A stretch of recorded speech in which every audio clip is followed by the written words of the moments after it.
Hi friends, today is 71 of 100. I'm like getting closer and closer and closer. And there has been a repetitive, and I'm so big on when there's something repetitive in your mind, then you need to go and follow that or pursue that. And I am reading right now a book called Get Rich Lucky Bitch. It is a mindset and wealth coach who is Australian, and I'm going to tell you right now, I was a little hesitant. It was recommended to me in my business coaching group of women, and I'm here to tell you, I was a little bit hesitant. Good morning, everyone, and thanks for popping on. I'm going to tell you guys some mad truths because I'm big on when things start to populate in my life in multiples, I know that I need to wake myself up and I need to listen. And so many of us ignore the signs or ignore the people that tell us things, especially when we don't want to hear it or we don't think we can control it. And so I'm here to tell you guys that I read a research article yesterday that we as humans think 50,000 thoughts a day. 50,000 thoughts a day. Half of those are the same thoughts we thought yesterday. Like, is that not powerful? We think 50,000 thoughts. That doesn't mean we say it, but we think 50,000 thoughts a day, okay? So stay with me. So of those 50,000 thoughts, half of them we have already thought the day before. Now, here's the issue. Of those 50,000 thoughts, 2/3 are negative. Now, whether you believe in God or the universe or nothing or whatever, everything from the Bible to The Secret, which is a book, you guys, that it's about the universe and in creating the life that you want, right? By speaking it into existence. Here's the deal. Your thoughts become things. So what are you spending your time and energy worrying about? That chick's prettier, that chick's, whatever your thoughts are. 2/3 of your 50,000 thoughts are negative. So it is our job, because what happens is our thoughts become things. They translate into words that we use. And then those things, whatever your belief system is, there's documentation on all realms that the words that you use, the things that you think about, those are the things that come into your life. So just like people say, I am so sick and tired of being in debt. I'm so tired of being in debt. I am so tired of it. And then they sit around and they think about all the bills that are unpaid and their debt that's piling up. Guess what? How often do those same people get another bill they weren't expecting in the mail? Unfortunately, we live in a realm where we live beyond our means most of the time. However, when you talk about your debt, when you think about your debt, all you're asking for is for more debt. And so the same goes for anything in our lives. And I mean anything. I just finished my morning devotional. Guess what? It was about your thoughts. I read that article yesterday. I'm listening to that book, Get Rich Lucky Bee, on Audible. And I'm here to tell you, I have done a ton of research over this last month as I'm preparing to launch my business. And my goal date is October 1st. Some parts of it may come live even before that. I know what my purpose is and what I've been called to do, but the negative committee that meets in our head oftentimes wants to derail us. Oftentimes doesn't want us to go and do that because then we have power over our thoughts and the things and the actions, right? And yeah, I'm on a soapbox, but think about it like this. Hit me like a ton of bricks. If you're thinking every day about how lost you are, if you're thinking every day how your job is miserable and yet you're maybe not qualified to do what you want to do, if you sit around and think about your ex all the time and what you could do to make his life miserable, guess what? All of those things end up coming to you. Is that really what you want? Or do you need to forgive, move on, and let go? Go apply for the job. Go let go of your ex. Whatever the situation that is causing you to relive and relive and relive and relive and relive and relive the negative bullshit, it's time for you to hold captive those thoughts and go replace them with better thoughts. Because here's the thing. If you're constantly talking and filling your mind with your ex-boyfriend's new girlfriend and how jealous you are, what joy does that bring you? What happiness does that bring you?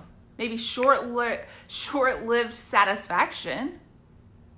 If you resent the coworker who got the job and you didn't, and that's what you sit around and think you're doing your work, but the whole time you're just thinking these negative thoughts,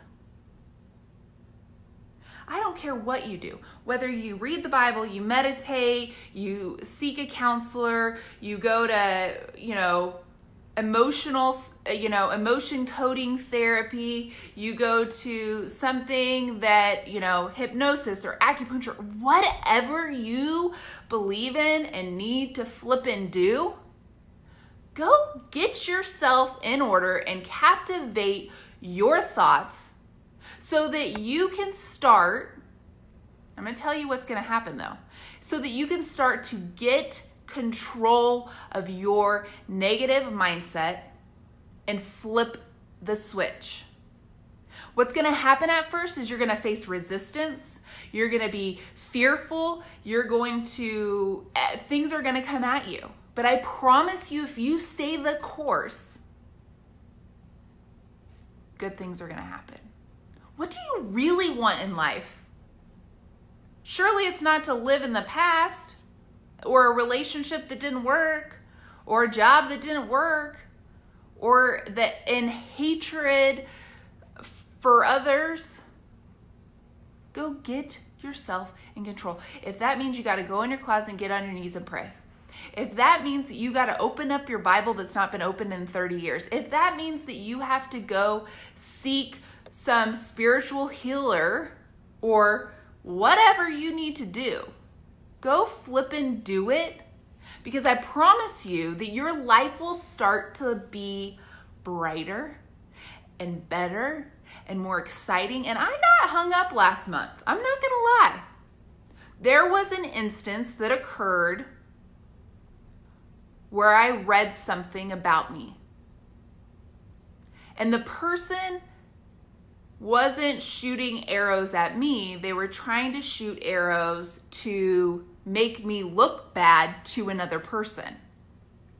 Why am I telling you this? Because for an instant, and I mean like 2 or 3 days, I was in a tizzy because I'm a people pleaser and an approval addict, and I don't want people thinking that about me, especially because they were so farce. And then I had to let go and realize the negative things people say about you doesn't have to do about you. It has to do about them. I am not that, and that is not my identity. So I will tell you, you have more control of you in your life than you think. So change your thoughts, because thoughts become things. It speaks of it throughout everything. There's Bible verses to back it up. There's motivational speakers that will share of their experiences. Whatever you believe in, I'm telling you right now, that tizzy made me realize even more that I had been in complete control of my thoughts and that my thoughts were more often than not positive. And that, unfortunately, people don't like. But guess what? They don't live my life. They don't pay my bills. And I saw a quote the other day. When people say negative things about you in business, don't let them derail you from your goals. Why? Because in 10 years, you better hope they're paying your bills. And if they're not, ignore them. The things that people say are more about them than they are you. So let it go. Because personal attacks on other people, what good does it serve? I don't know of any. I was so fearful to start sharing what I know I've been called to do, especially with my immediate family. And it wasn't until I started telling some friends and getting way more confirmation than I knew. It wasn't until I started telling people that I didn't really know and they started validating. It wasn't until someone said, you need to write a book, and then 3 other people told me the same thing. It wasn't until I asked, as part of an assignment yesterday in this business course I'm taking, 10 of my colleagues or friends what I'm good at. And I was nervous and scared, but I did it. And I said, as part of my assignment for today, I need to ask you, when you think of me, what am I good at? And I was flipping out because I was so afraid for that 5 seconds, and then I changed my thought process, that they were going to not say something nice. Because I sent it kind of a broad spectrum. People I've worked with in the past, people that I work with now, just whatever. What's eerie and weird, almost all 10 said very similar things. And not one thing was bad. And as soon as they said that, the first 4 text responses I got filled my heart with such immense joy. I'm like, you know what? I know I'm supposed to be doing. And as I've begun to tell my mom more and more details, I just have more validation and confirmation. Where a month ago when I figured out what I was supposed to do, I was scared shitless. Not no more. Big things are coming, and big things can come to you too. So pay attention to the signs, change your thoughts, speak in confidence, you guys. Speak out of love, be humble. Because at the end of the day, the words that you speak are like your autograph. And what do you really want people to remember you by? I'm serious. Think about it. Have a great day, and I'll see you guys tomorrow.